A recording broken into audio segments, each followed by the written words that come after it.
Hello all. In this video, let us take a look into a new feature of TOM, Tabular Object Model for Analysis Services in SQL Server 2016.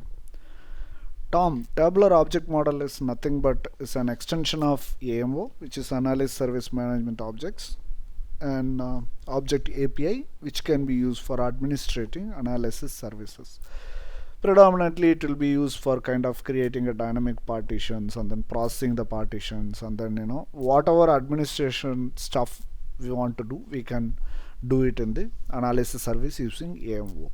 So this term is specifically for the tabular models. So AMO for the previous versions were like kind of one single DLL or one single namespace, which is being used for both multidimensional and tabular models. But from 2016 going forward, for tabular model we are having a separate object model, which is TOM, tabular object model, and this is applicable only for the compatibility levels 1200 and above, maybe whatever is coming in future. If you are running on a previous compatibility version of 1100 or previous version of that, we should be using the AMO only. So basically there are two new namespaces has been introduced. One is tabular and one is tabular.data refresh.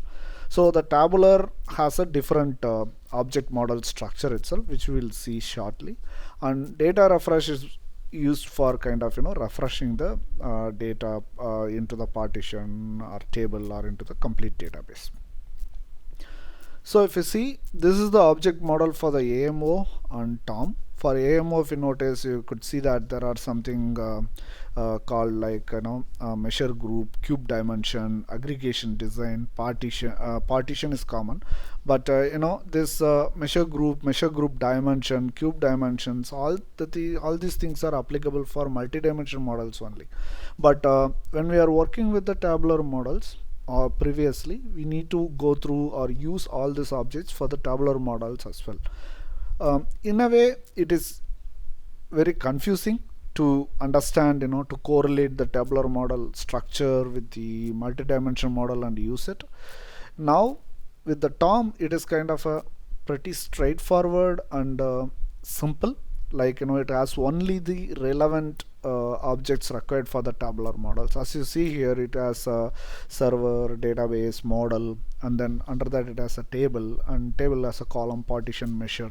So it is kind of pretty simple, straightforward and clean, rather than we are using the AMO. So let us take a look into the code quickly of the AMO and TOM as well. So this is the AMO code.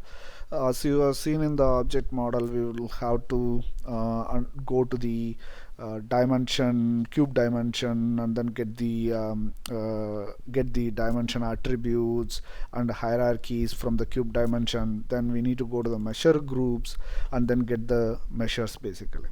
But when we are using a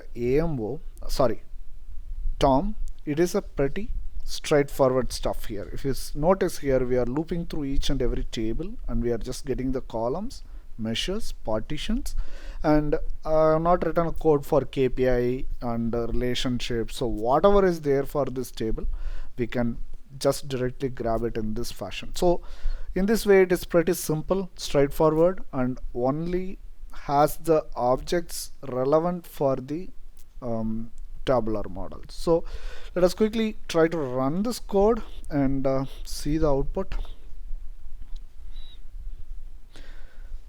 Just I have used a console.writeline to write the table name, columns, and partitions. It just writes here. So this is very simple actually.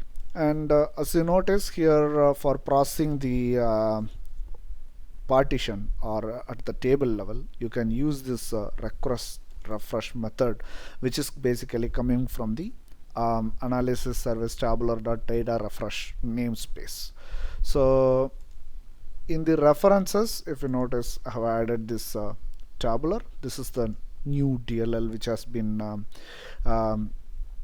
introduced, and these specific DLL or this namespace can be downloaded from SQL Server 2016 feature pack website. So that is pretty much about the Tom. And as I mentioned in my previous videos, SQL Server Developer Edition is free. You can download and install and try all those things, whatever you would like to try.